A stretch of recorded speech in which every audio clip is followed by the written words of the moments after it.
ಇವತ್ತು ನಾನು ಮಸಾಲೆ ಇಡ್ಲಿ ಮಾಡ್ತಾಯಿದ್ದೀನಿ. ನಾನು ಯೂಟ್ಯೂಬ್ನಲ್ಲೆಲ್ಲ ಹುಡುಕಿದ್ದೀನಿ, ಜಾಸ್ತಿ ಜನ ಈ ರೆಸಿಪಿನ ಮಾಡೋದೇ ಇಲ್ಲ.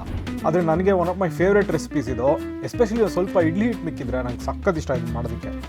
ಮಸಾಲೆ ಇಡ್ಲಿನ ನಾರ್ಮಲಾಗಿ ಮಾಡೋ ಇಡ್ಲಿ ಹಿಟ್ಟಿನಲ್ಲೇ ಮಾಡೋದು. ನಿಮಗೆ ನಂದು ಇಡ್ಲಿ ಹಿಟ್ಟಿನ ರೆಸಿಪಿ ಬೇಕು ಅಂದರೆ ಎರಡಿದೆ, ಅದರದ್ದು ಲಿಂಕ್ನ ನಾನು ವೀಡಿಯೋ ಡಿಸ್ಕ್ರಿಪ್ಷನ್ಗೆ ಹಾಕಿರ್ತೀನಿ, ಚೆಕ್ ಮಾಡಿ ಬೇಕಂದರೆ. ಇವತ್ತು ನನ್ನ ಹತ್ರ ಇಡ್ಲಿ ಹಿಟ್ಟು ಆಗಲೇ ರೆಡಿ ಇದೆ. ಸೊ ಇದರಲ್ಲಿ ಸುಮಾರು 18 ಇಂದ 20 ಇಡ್ಲಿ ಆಗುತ್ತೆ. ಸೊ ನೋಡಿಕೊಂಡು ಅಡ್ಜಸ್ಟ್ ಮಾಡ್ಕೊಳ್ಳಿ ಎಲ್ಲದನ್ನು. ಮೊದಲು ಏನು ಮಾಡ್ಕೊಬೇಕು ಅಂದರೆ ಇದಕ್ಕೆ ಒಂದು ಸ್ವಲ್ಪ ಕಡಲೆಬೇಳೆನ ನೆನೆಸ್ಕೊಬೇಕು. ನಾನು ಸುಮಾರು 1/4 ಕಪ್ಪಷ್ಟು ಕಡಲೆಬೇಳೆನ ನೆನೆಸ್ಕೊತಾ ಇದ್ದೀನಿ.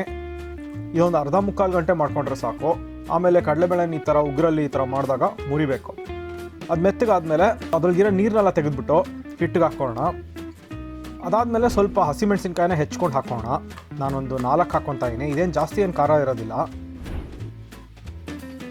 ಆಮೇಲೆ ಒಂದು ಸ್ವಲ್ಪ ಶುಂಠಿ ಎಷ್ಟು ಹಾಕಿದ್ರೂ ಚೆನ್ನಾಗಿರುತ್ತೆ. ಸೊ ಇಲ್ಲೊಂದು 2-3 ಟೇಬಲ್ ಸ್ಪೂನ್ ಅಷ್ಟಿದೆ. ಇದನ್ನು ಸಣ್ಣದಾಗಿ ಹೆಚ್ಚಿಬಿಟ್ಟು ಹಾಕ್ತಾಯಿದ್ದೀನಿ.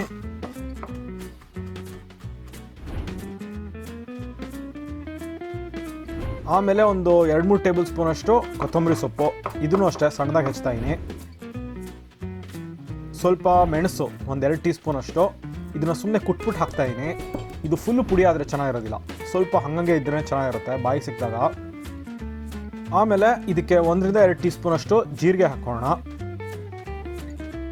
ಕೊನೆಯಲ್ಲಿ ಇದಕ್ಕೆ ಒಂದು ಸ್ವಲ್ಪ ಕಾಯಿ ಹಾಕೊತಾ ಇದ್ದೀನಿ. ಒಂದು 1/4 ಇಂದ ಅರ್ಧ ಕಪ್ ಅಷ್ಟು ಕಾಯಿ ಹಾಕೊಬೋದು.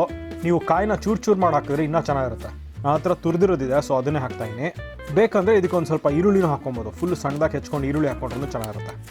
ಇವಾಗ ಇದನ್ನು ಚೆನ್ನಾಗಿ ಕಲಿಸ್ಕೊಂಡು ರುಚಿ ನೋಡಿಕೊಂಡು ಬೇಕಾದ್ರೆ ಉಪ್ಪನ್ನ ಸರಿ ಮಾಡ್ಕೊಬೋದು. ಎಲ್ಲ ಸರಿ ಇದ್ದರೆ ಇದನ್ನು ಇಡ್ಲಿ ಪ್ಲೇಟಲ್ಲಿ ಹಾಕಿ ನಾರ್ಮಲಾಗಿ ಇಡ್ಲಿನ ಎಷ್ಟೊತ್ತು ಬೇಯಿಸ್ತೀರೋ ಅಷ್ಟೊತ್ತೇ ಇದನ್ನು ಬೇಯಿಸ್ಬೇಕು. ಒಂದು 10 ರಿಂದ 12 ನಿಮಿಷ.